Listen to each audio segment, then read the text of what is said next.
We made it. What is up, everybody? We made it to 2026. How's everybody doing? Welcome to the podcast. My name is Nathan. I'm flying solo today, and that's okay with me. All right. Welcome to the podcast. I hope you guys are doing well. I hope your 2025 was fucking awesome, because mine was. Lots of great games came out. If you haven't listened to the last episode, you definitely should go over all of the awesome stuff that happened in 2025. Some really great games. Just some amazing stuff I played. Let me scooch this camera a little closer. There we go. Yeah, so 2025 was a banger. I think 2026 is also going to be a banger as well. A lot of good stuff coming out in 2026. So, yeah, we got to do a little prep for what's going to be happening in the upcoming year. I don't really know what I'm planning on getting into at the moment, with the exception of a few things. I could tell you that I'm definitely looking forward to some of the bigger titles that are coming out, just to see what they have to bring to the table. But I'm definitely looking forward to some indie stuff that's going to be coming out as well. So we'll go ahead and get into that here in just a minute. But before we do, we'll just go ahead and start off with our collective Quench. I don't have the little graphic on here if you're watching it on video, but that's okay. You guys know what this is. Make sure you have your cup or drink ready. Let's go ahead and get started. Umbrella fight, our circle tight. We shine together in the night, with laughter loud and spirits in sync. Raise up your glass, and now we drink. I've got water tonight. Got to stay hydrated, guys. It's very important. Did you know that for every soda you drink, you need to drink 2 of the same amount of water? So 2x water per soda, 2 to 1, to rehydrate what you had. And that's not even touching alcohol. So be aware, if you're drinking soda or booze, just make sure you stay hydrated, guys. I'm going to get one more in here. With the old whistle. Well, 2025 was a lot of fun, like I just said, but we're looking forward to 2026. There's going to be a lot of really great stuff coming out in 2026. A lot of big name studios are going to be dropping some stuff. Hopefully, I say hopefully because, you really never know with some of these bigger guys. Like Rockstar, for example. Oh, Rockstar. They just love to delay all the time. But you know what? I say that's okay. That doesn't really bother me all that much. And here's why. Because if you're going to make a game, I want it to be good. I want it to be awesome. And if you guys have to take a couple of extra months, days, weeks, hours, whatever it takes, make sure it's awesome. Especially for something like a Grand Theft Auto 6. Now, I know Grand Theft Auto 6 is a very high-profile title. Everybody's already talking about it. I'm sure you guys have already seen the trailer. I don't know, probably dozens of times. And that's great. But, I think it bears repeating that Grand Theft Auto 5 is a... man, what even is that at this point? It is a colossal beast of a game. And I'm really looking forward to GTA 6 coming out, not just because it'll be a continuation of their legacy. But yeah, take a look at this thing. I mean, look how awesome it looks. And I'm a big proponent of graphics not really mattering all that much. But if you're going to put time and effort into it, make it look like this. This looks amazing. I mean, this might as well be photorealistic, right? If you're going to spend X number of millions of dollars on this game, I don't even know what their budget was on this game. I'm going to see if I can find that real quick, as a matter of fact. But if I know that they're going to be spending millions and millions of dollars, what is the budget for GTA 6? We'll wait for old Jamie to pull that up. Pull that shit up, Jamie. There's no officially confirmed budget, but holy shit. The reporting indicates this is already over $1 billion game. And that's just what they sunk into making this thing. My guys, if you're going to do this, I guess do it right. But $1 billion? Oh my God.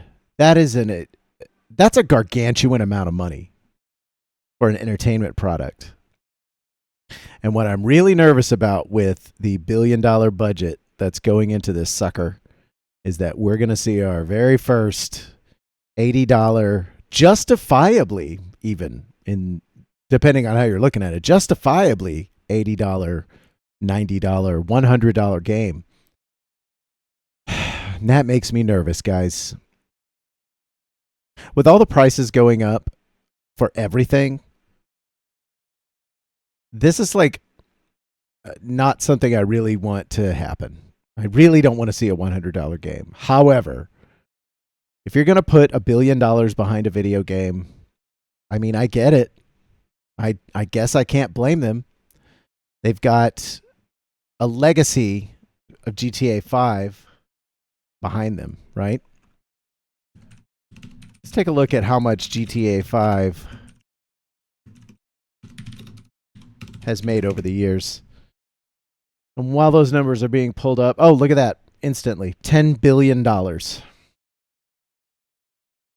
Oh my goodness. $10 billion. That is an insane amount of money for anything to make, let alone a video game. So hopefully we're going to see in 2026 one of the most anticipated, most exciting, most everything. I mean, look at this thing. It looks like everything has been cranked up to 11. The budget, the characters, the graphical style, the photorealistic textures. The story is probably going to be awesome. I have no idea even what the story is. I'm barely paying attention to this thing, aside from popping in to see these trailers every now and then. And I'm okay with that. I am not the type of guy to just kind of follow along with a game every little bitty tiny step of the way. But, you know, poking in on this situation right now, I'm really excited.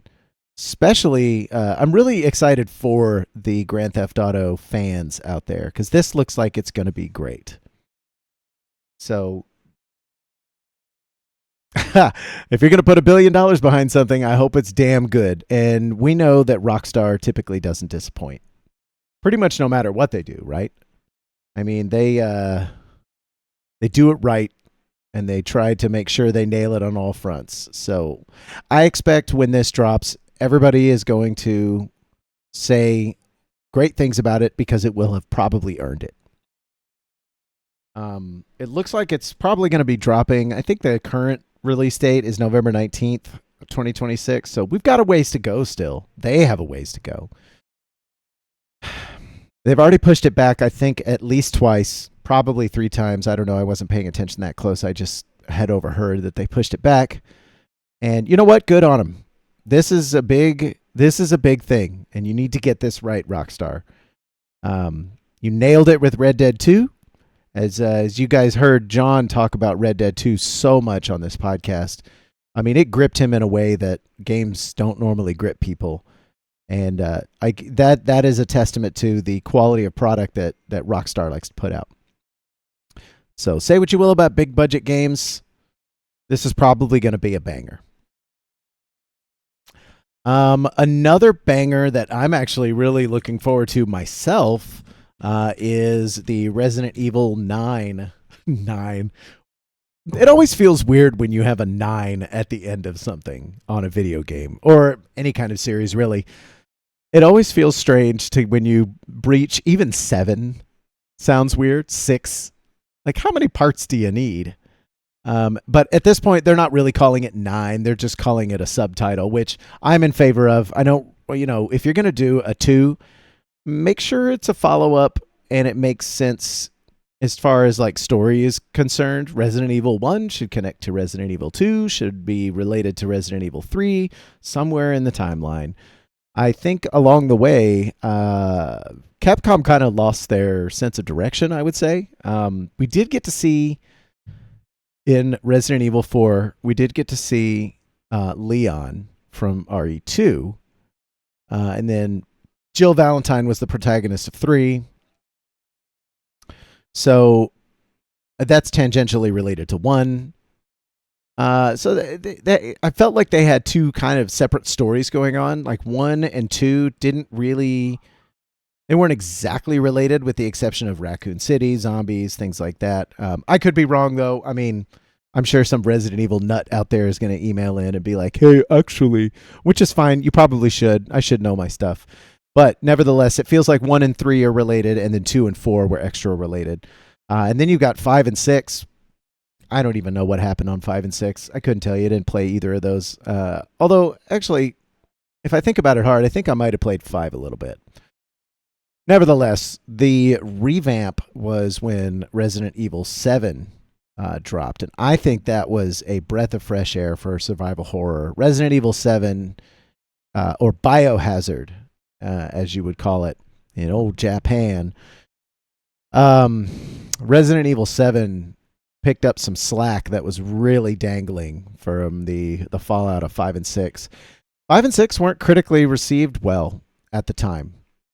Specifically 6. 6 was crapped on a lot by a lot of people, and I think it still is a little bit today.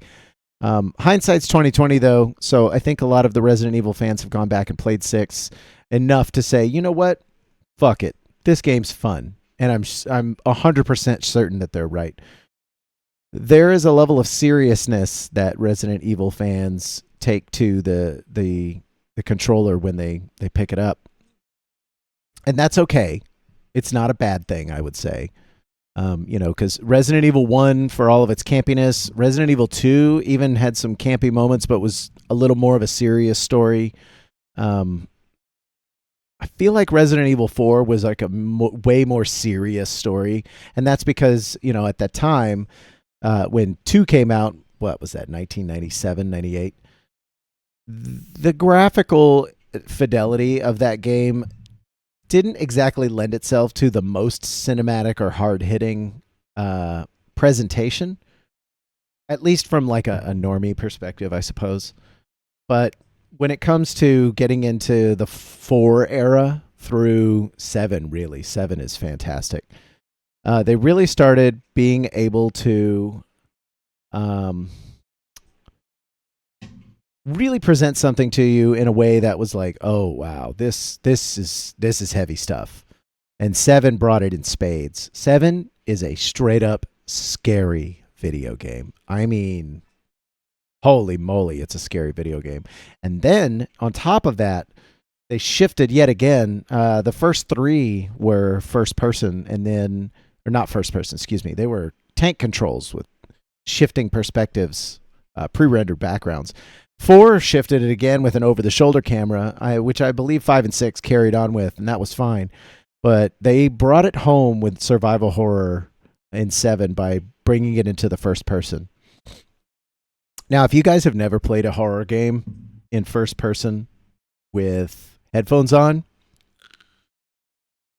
my God, man, there's nothing quite like it. And Resident Evil 7 had many a scare. 8, which I have yet to mention, was really neat. Village, maybe a little silly. And I'm okay with that. I don't mind. I feel like, okay, so there's a running thing going on between me and my wife that horror and comedy are 2 sides of the same coin, right? And it's true. And she told me this the other week, some months back. The only difference between horror and comedy is the music. Mind blown. It's so true.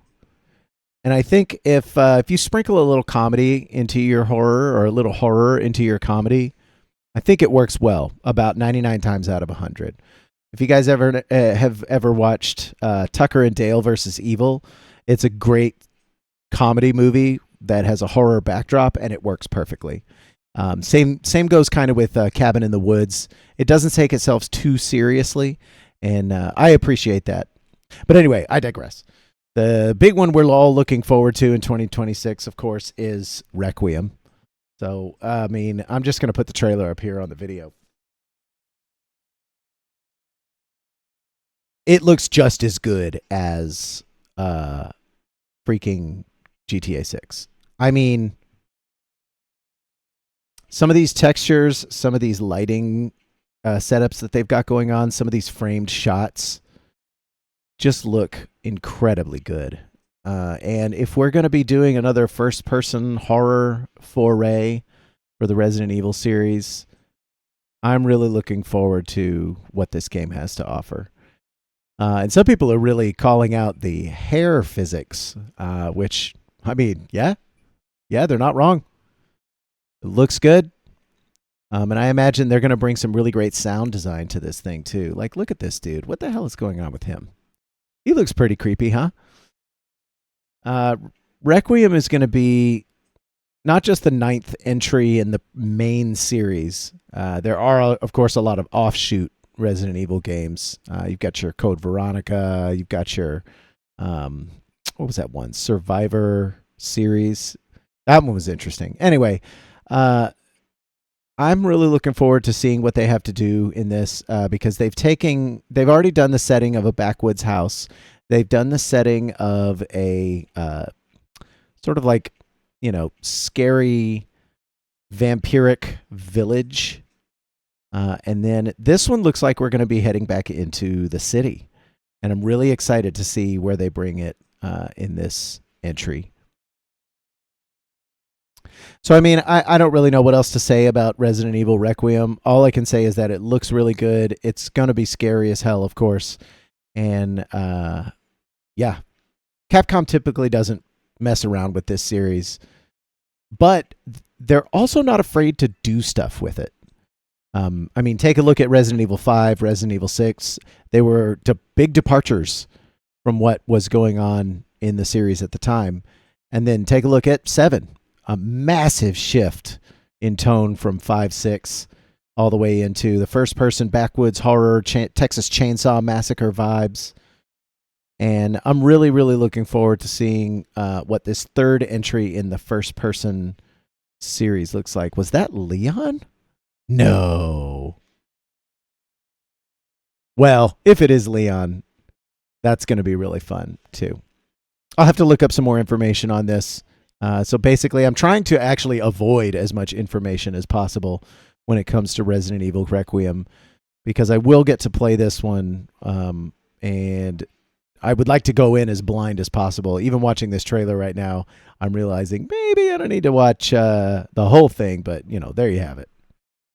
That's Resident Evil Requiem. It's going to be a banger of a game. I'm certain of it.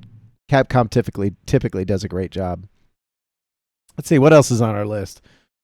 Wolverine. Ooh, Insomniac is actually doing the Wolverine.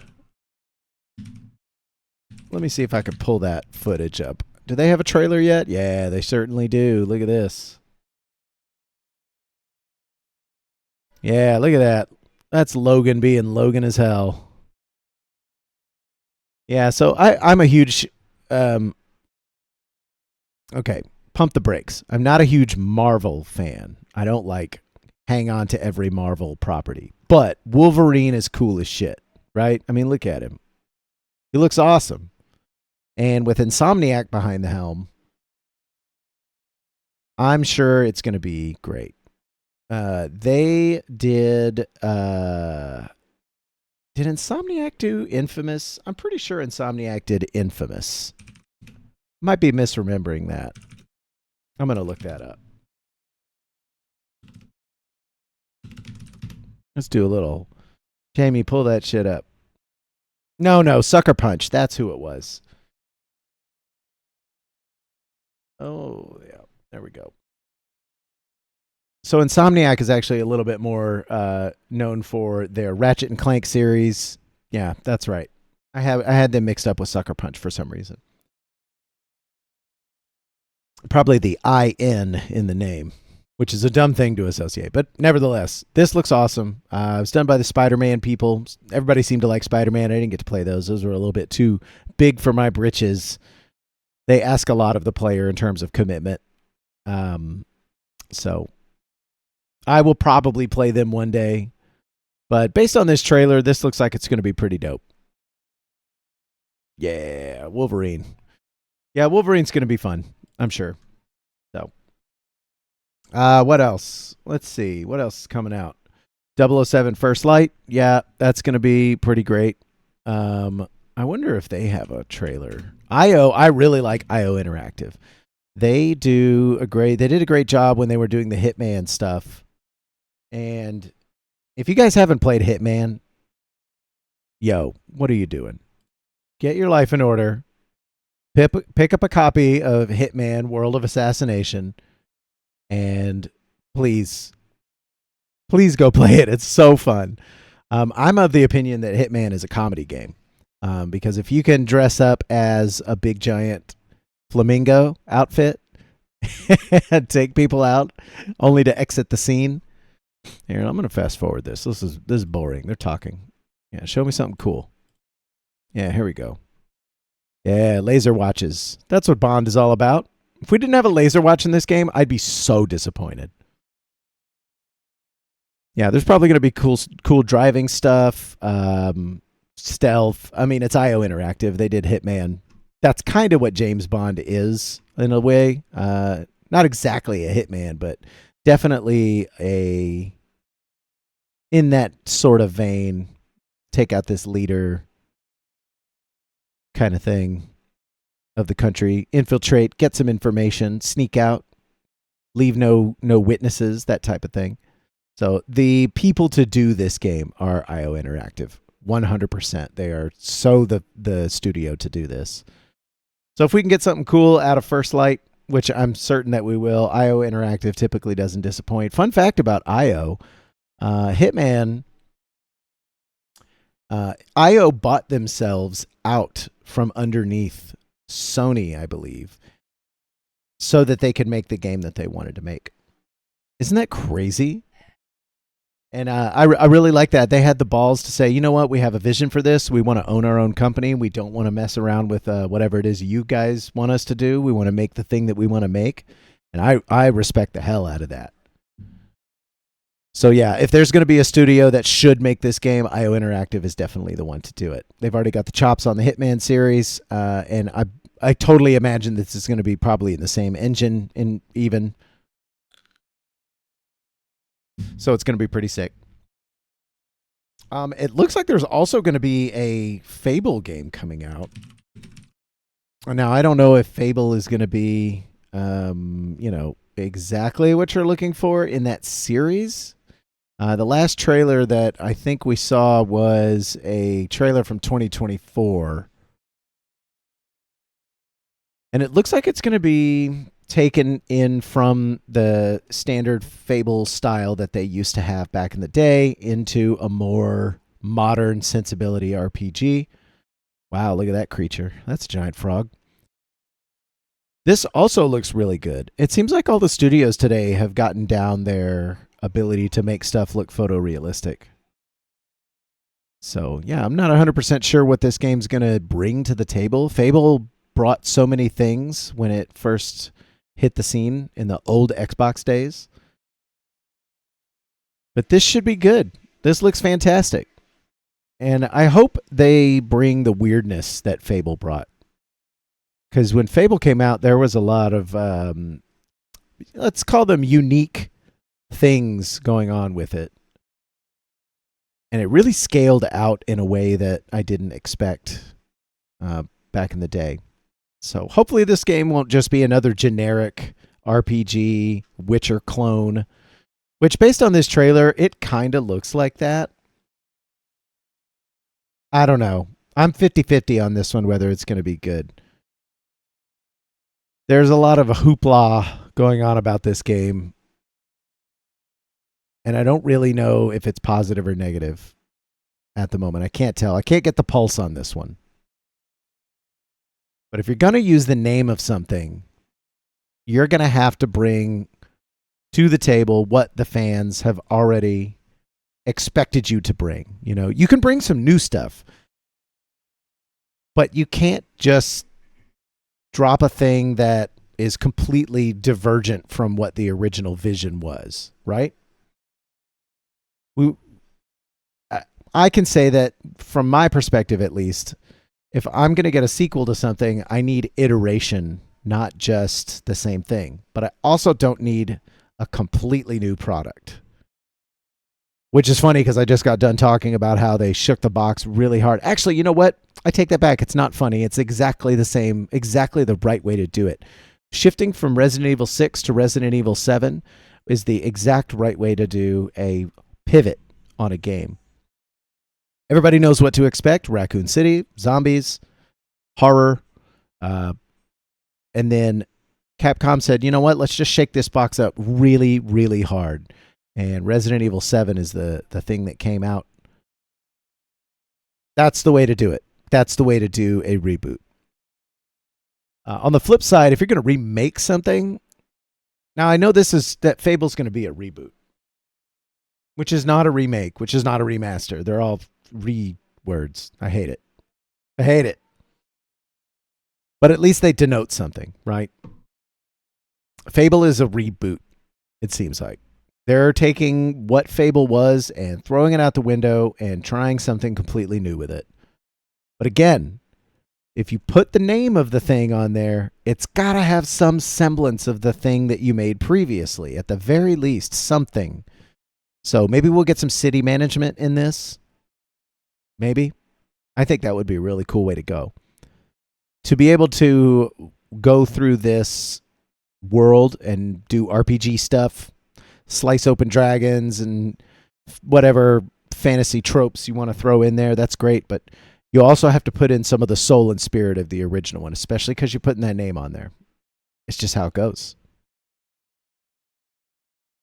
What else? I know that Devin and John are probably going to be really, really... Well, Devin in particular is probably going to be super stoked about Halo Campaign Evolved.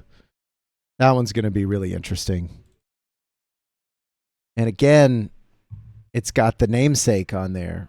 So you're going to have to bring the thing that you brought before. You can't just slap the Halo name on it and expect everybody to buy it, which unfortunately kind of works sometimes. But take a look at last year's games. I talked profusely about Silent Hill 2 remake. That was the way to remake something. And this is a remake. We're in remake territory, not really reboot. It is the campaign that started it all, as it says. And I think we're probably going to get some cool cinematics. But at the core, I expect this to deliver. Look at that. There you go.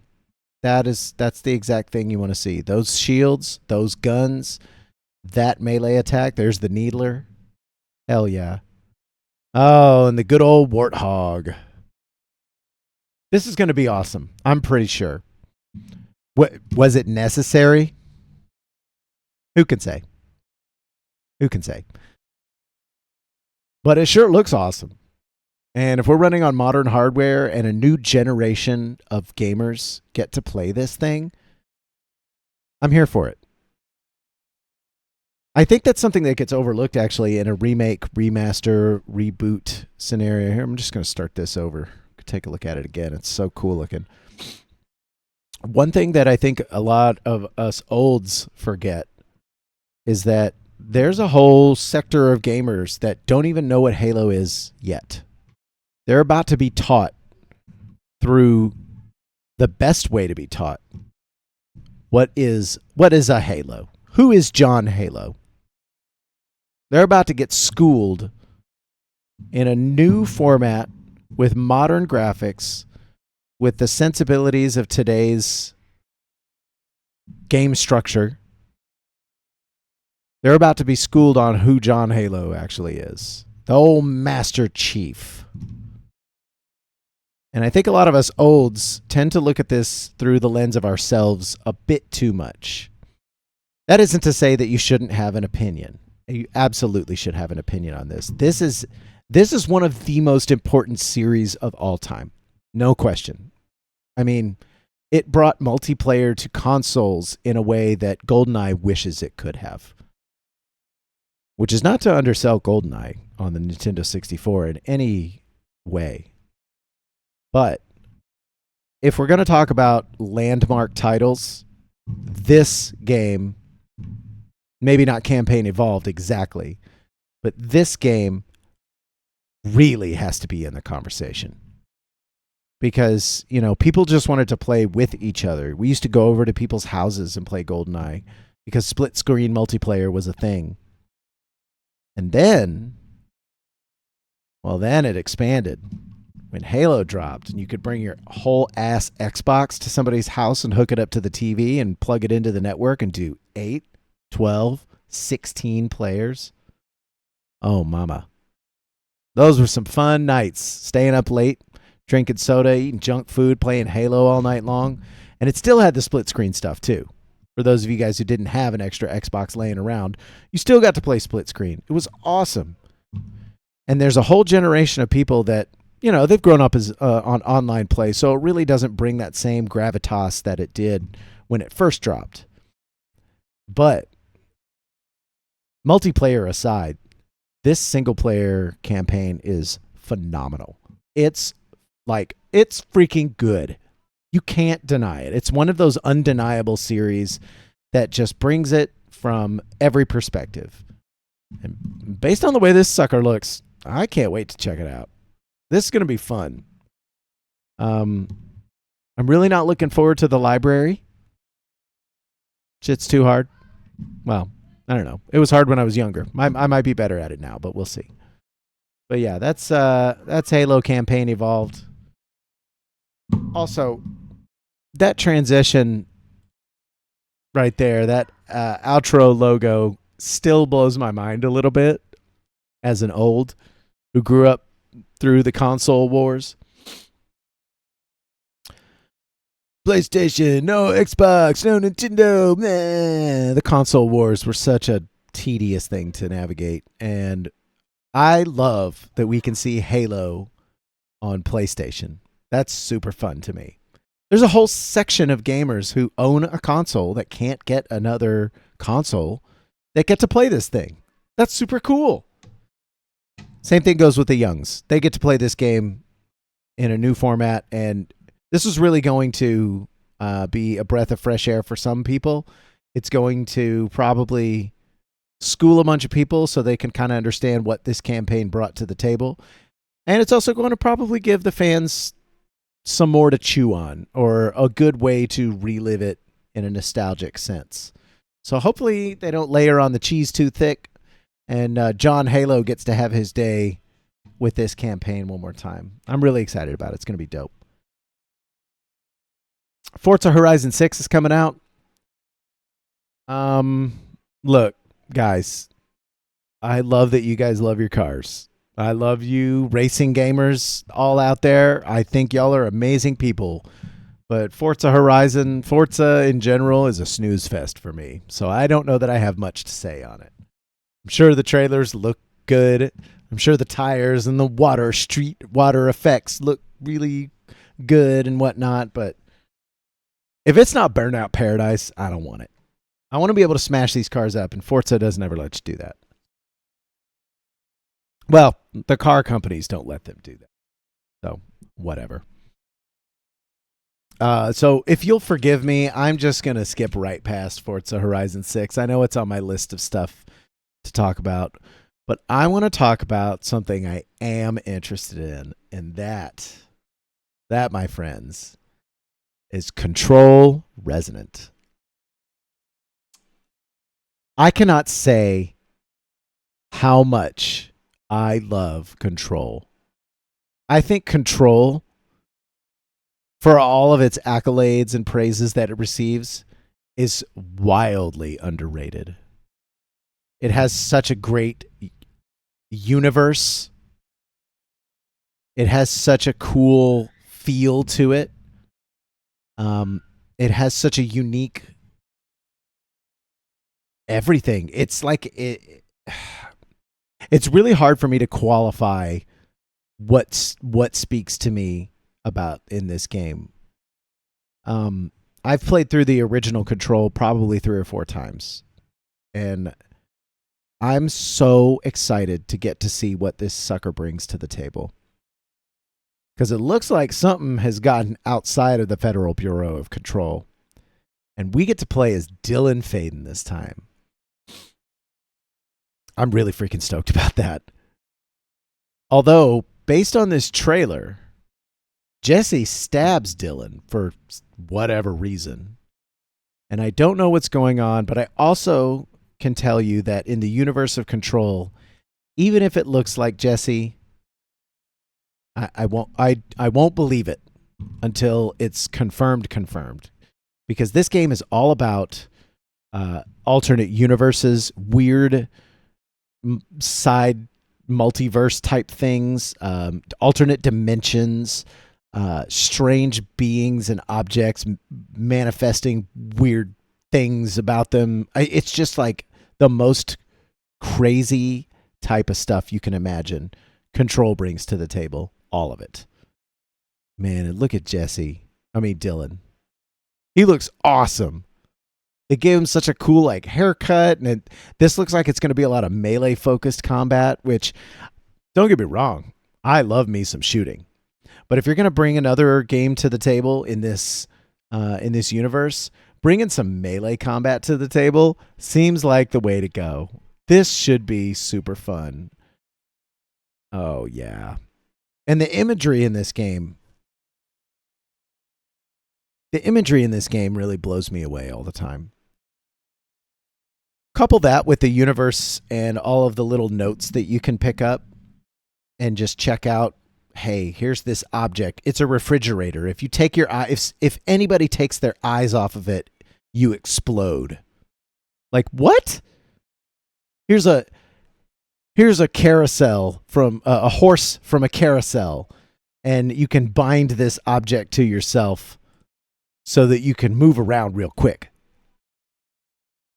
I mean, they just creating this Federal Bureau of Control to study these bizarre otherworldly objects, or objects of power as they've dubbed them. It just speaks to me in a way that, Twin Peaks would speak to me. And I'm really, really, really excited to see where Remedy takes this. Because at the end of the day, Control is unique, but I should also mention that Alan Wake and Alan Wake 2 are in the same universe. So it's not entirely something new per se. It's a new perspective on that universe. Sort of expands out from what Alan Wake 1 did. And even Alan Wake 2 kind of gave you some insights. There's actually a DLC for the first game, Control. It's called, I think it's Altered, AWE, Altered World Event. But it is an Alan Wake expansion, AWE. Ha! I never put that together. And it's less combat focused and more puzzle focused, which is very much an Alan Wake type of thing. But I digress. Control Resonant's going to be fucking awesome. I already know it. And I can't wait to play it. I can't wait to play as Dylan Faden, and I can't wait to do some of this melee combat. Look at this. It says rise and shine. And I love this little thing right here. The sibling has gone rogue / gone fishing. The board, the main, I don't know if it's an antagonist or a protagonist, if it's good guy, bad guy. It's very kind of nebulous in the first one. The board maintains control over the other universe, the other dimension, as it were. And I love the way it speaks. It says, you're up, or the sibling has gone rogue / gone fishing. Like, it's just so funny. So this looks like it's going to be a banger. Like, no question. And I don't want to get into calling it top 10 of the year, top 5 of the year, but it would not shock me if it wound up in some of those lists at the end of 2026. No question. Let's see. Man, I could talk about Control all day, and I probably shouldn't. So let's just not. Let's skip on to the next one. What else have I got listed on my list here? Fire Emblem. Fire Emblem's going to be good. I actually haven't even seen the trailer for this, so let's take a look at Fire Emblem. What is it? Fortune's Weave. Wonder if we have a trailer. Yeah, it looks like we do. From a Nintendo Direct, which really was only 3 months ago or so. Now, I do love me some JRPG action. Fire Emblem is a particular brand of JRPG that I don't get into as much. And that's okay. Everybody has their niches. But this looks really good. Wow, I've never seen this before. It looks awesome. I guess you would call this cel-shaded look. That's what they used to say back in the day. You had your Borderlands, your 13, if you guys remember that, XIII. It was a polygonal game, but it looked 2D cartoonish. They would call that cel-shaded. I don't know if that term is still used today. So Fire Emblem is going to be more Fire Emblem for Fire Emblem fans, and I hope they do their fans right. I saw a post recently on Twitter about turn-based games and how some people call them boring. I might be in that camp because I like a more action-based game. That's just a preference. This isn't to say that it's a bad game. It just doesn't strike me as something I want to play all the time. I might get into turn-based stuff every now and then. I checked out XCOM last year. I also checked out, there was actually one that dropped that's super good called Tactical Breach Wizards. You should check that out. That was done by a guy named Tom Francis, who made, he also made another one called Heat Signature. That's an excellent game. And then Gunpoint. Gunpoint is the other one. It's a puzzle-based detective type game. But anyway, the turn-based thing never really landed all that much with me. When I am in the mood for a slow, methodical thing, I'll venture into the turn-based combat. But the way this is presenting itself looks very flashy. So if I'm going to have to do a turn-based game, this might be a good one to jump into at some point. It looks super cool, that's for sure. What else we got? Nioh 3. Nioh. Okay, Nioh is hard. Nioh's really freaking hard. I picked up Nioh 2 kind of on a whim. Let's see, what was this? 22? 21? Somewhere in there? Koei Tecmo really knows how to bring the or Team Ninja rather know how to bring this this Japanese style, samurais and kaiju and all that stuff, and just really package it up nice and neat into a kind of Souls-like type deal. The one thing I didn't love about Nioh 2 was that it was broken up into actual like stages. So you had like a map and then you selected the stage and then you got in and did it that way. It's fine. I don't love that sort of thing. I'm much more of a Elden Ring open world type of thing. Even Dark Souls is a little more open than that. It's fine. I'm not going to really truly knock it for that, because if the gameplay is good and the battles are fun, great. I'm here for it. But good God, look at how awesome this is. This just really looks stellar. And it definitely looks like it's going to have some Soulsian things going on with it. And I'm here for that. But speaking of Souls and them Souls peoples, FromSoft, everybody, well, not everybody. Some people are looking forward to Duskbloods. And I say some people because there's a huge section of the FromSoft fandom that's really kind of pissed that this is going to be a Nintendo Switch 2 exclusive.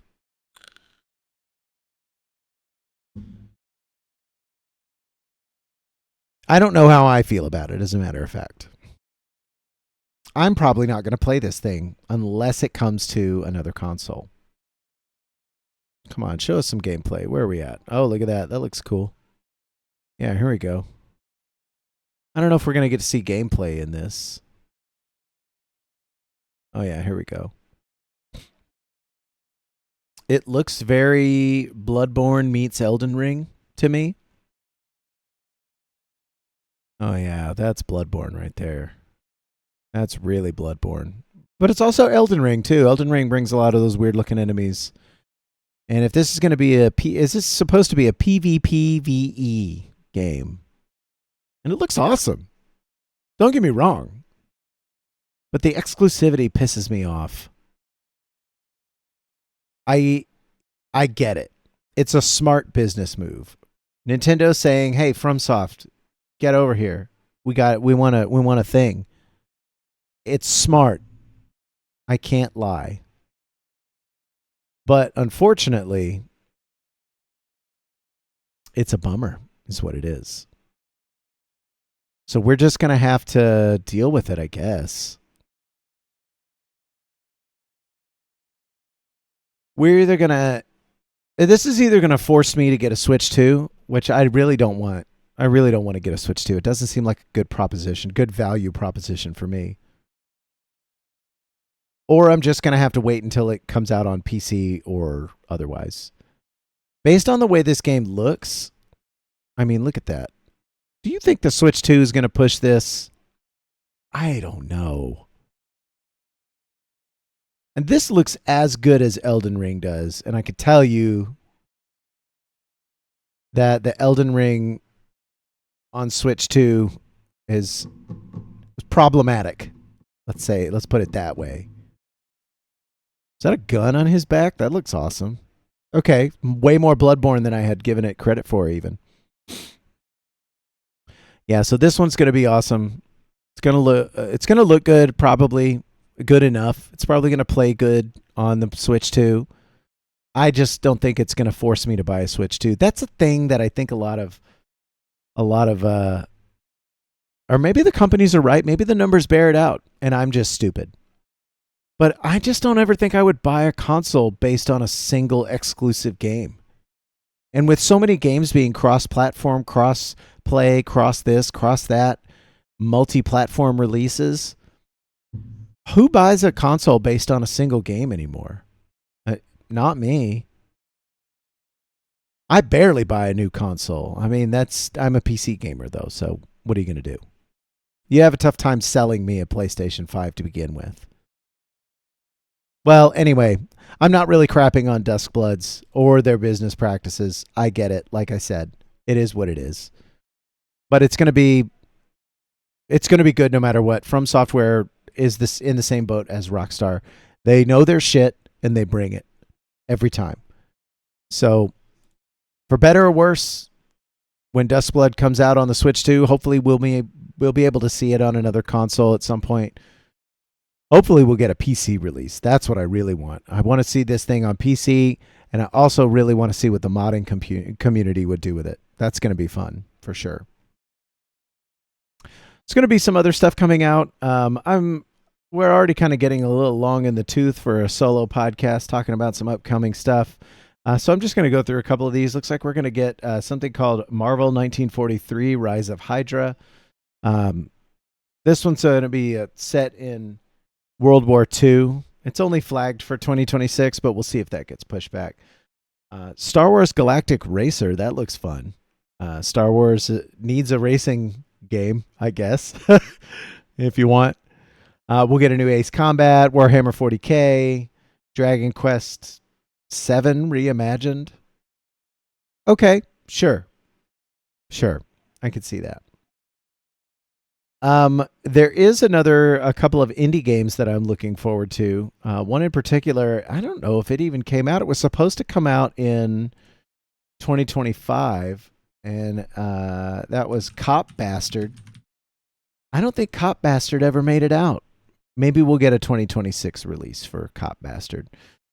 But Cop Bastard was really cool, really early on in the channel when I was playing and kind of just reviewing some demo stuff. This is a boomer shooter as hell. It's got a score on the right-hand side. and it takes its inspiration from 90s Asian action films, which I'm so here for.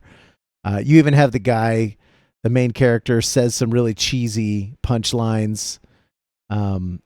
So yeah, this game, I'm really, really hoping this drops in 2026, and that we get to blow up some people 90s Asian action film style. Should be sick. And I'm really looking forward to hopefully getting. I have a friend of mine who's been making a game for a little while. It's not exactly in my wheelhouse, but it still says coming soon on their Steam page. It's called Century of Steam. And Century of Steam is, of course, a train type game. It's a simulation sandboxy type of thing. Here, let me pull up the trailer, as a matter of fact. This trailer's from a while back, so it probably is not reflective of what the game looks or feels like today. But my buddy is working on a lot of the mathematics that go into this. And one thing that they're touting is that this game is supposed to be very much faithful to the trains, their models, their everything down to how the whistle sounds. And I'm really excited to see what they bring to the table in terms of a train simulation game. It's been a long, long time since I've played anything in this wheelhouse. And if Century of Steam can get me back into it so that I can play something like that, I'm here for it. I can't wait. It's way, way up high on my wish list. Not just because I know one of the guys making it, but it genuinely looks great. I mean, look at this. Look at that train. It looks awesome. And for those of you who are really, really into trains, I'm sure this is going to scratch an itch that you didn't know you have. So I just wanted to shout this one out. Shout outs to Jake. Jake hung out for our Silk Song stream when that came out. We played through that. If you guys want to check that out, that's up on the YouTube channel. We have a playlist for all 16 episodes of that. You can see how bad I am at Silk Song. So anyway, Century of Steam, you definitely want to check that one out. It's going to be really good when that drops. I'm not looking for it to drop in 2026. I'm not doubtful that it'll drop if that's what they're planning on, but if they're not planning on it, don't expect it. It's probably a ways away. Based on, I always assume that it's going to take forever if the Steam page just says coming soon. And that's okay. It is what it is. Like I said at the very beginning of this podcast, I want you to take your time. I would rather see something of quality that took forever to make than just, whatever you shat out. There's this other super weird game I played, Parkside, Decayed Soul. It reminds me a lot of Deus Ex. Even right down to the graphical fidelity of it with these kind of like blocky, low poly models. And this is supposed to be an immersive sim where you can solve puzzles in a bunch of different ways. I played the demo. It's just a demo, so I'm not going to tell you that it was bad or anything. Of course, it had a ways to go. And based on this trailer, there's a lot of things that are in this game that I didn't get to experience in the demo. But nevertheless, Parkside Decayed Soul looks like it's going to be a lot of fun, especially for those MSim type people. If you guys liked Deus Ex, if you liked Dishonored, Parkside, check it out. It's probably only going to be anywhere from like $10 to $20. And so it'll be worth your time just to kind of drop it and help support a solo dev making something that they truly love, because this looks like it was made with some passion behind it. And for me, that's what I'm here for. I'm here for some passion in my indie games. If you really, really believe in a project and you make it come true, that's what I want to play. And I got to play that last year with Verho, Curse of Faces. That was my game of the year. It really spoke to me on a lot of levels. I appreciated it. It wasn't just a solo dev. He'll tell you that. Even though he was the mastermind, we'll call him Psy King S. Sebastian, I believe his name is. He'll tell you it was a joint effort among many people, but he was really the mastermind behind it. But nevertheless, it was a vision he had, and he brought it to life. And I was really excited to see that happen for him. On top of that, Verho is a Kingsfield-like, and I'm really into that sort of first-person old school style RPG. I really, really thoroughly enjoyed that. The other one I want to point out that should be coming out this year, old 2026, is called Divinum. And Divinum looks awesome. And let me tell you, based on the demo that I played, the little play test, it wasn't exactly a demo, it was more of a play test. Got to submit some feedback. This game feels awesome too. It rewards a lot of high-level gameplay when you kind of learn to use your tools and combo things out really well. It feels super duper good. And on top of that, I mean, if you guys are looking at this on the video, it looks stellar. I love all the colors. I love the menus. I love the way that looks. I love this type of game. It looks like it's going to be, it feels a lot like Metroidvania meets Devil May Cry with that combat where you can just like juggle people and stuff. It's going to be freaking sick. So yeah, Divinum. Go ahead and wish list that on Steam. It's going to be freaking awesome. I just know it. I mean, I felt how good it was when I played the playtest. So if that's any indication of how that's going to wind up, yo, I'm here for that for sure. For sure. Let's see what else we got coming out in 2026. I think I had one more that I wanted to talk about. I had thought about it earlier, but it kind of escapes me. So unfortunately, I'm just going to have to set that aside for right now. However, oh yeah, never mind. I remember. I'm going to just go ahead and talk about it. Mina the Hollower. Back in, I think it was 2016 when Shovel Knight came out. Was it 2016 or 2012? Anyway, it was a while back. I don't remember the year right off the top of my head, but Shovel Knight gripped me in a way that games don't normally grip me. You know, when I get into something, I get into it really, really hard. And Shovel Knight was one of those games. I must have played hundreds of hours of Shovel Knight, all the ways that you could play it. I tried for all of the achievements, but playing through Shovel Knight and getting hit 0 times is nigh on impossible for me. So, I mean, it is what it is. Mina the Hollower is going to be Yacht Club's next game, and instead of being an NES style, this one's going to be a little bit more, looks like Game Boy Advance style graphics. And I'm so here for it. It's going to be awesome. I can't wait to play this thing. It looks really colorful. Mina the Hollower, she looks like a cool character. And I bet this is going to have tons and tons of personality. So, unfortunately, we were supposed to get this one on Halloween of last year in 2025, but Yacht Club pushed it back. And I think there may have been, from what I understand, some problems with Yacht Club hanging around and developing for Shovel Knight just a little too long. And so their success is actually riding on this game. Now, I expect this one to pop off because Shovel Knight is such a kind of an institution in indie games. Everybody knows who Shovel Knight is. If you play indie games, it's definitely something that popped up on your radar. So hopefully Yacht Club has the chops and they have the notoriety already for bringing quality products that when Mina the Hollower drops, it's going to keep their studio afloat so they can make the next banger.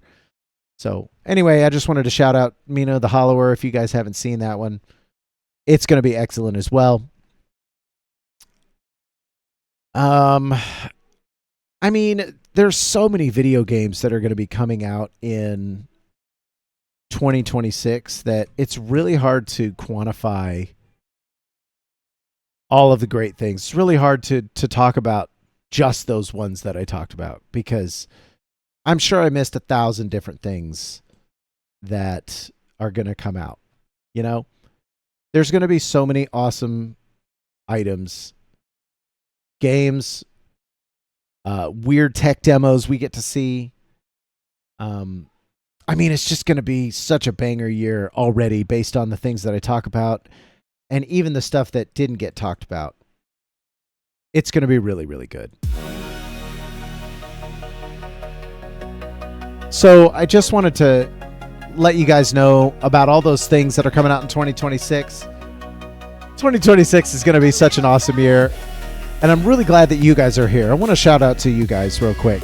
Y'all are awesome, and I want you to remember 3 things. 1, you're awesome. 2, you're loved. And 3, what you do matters.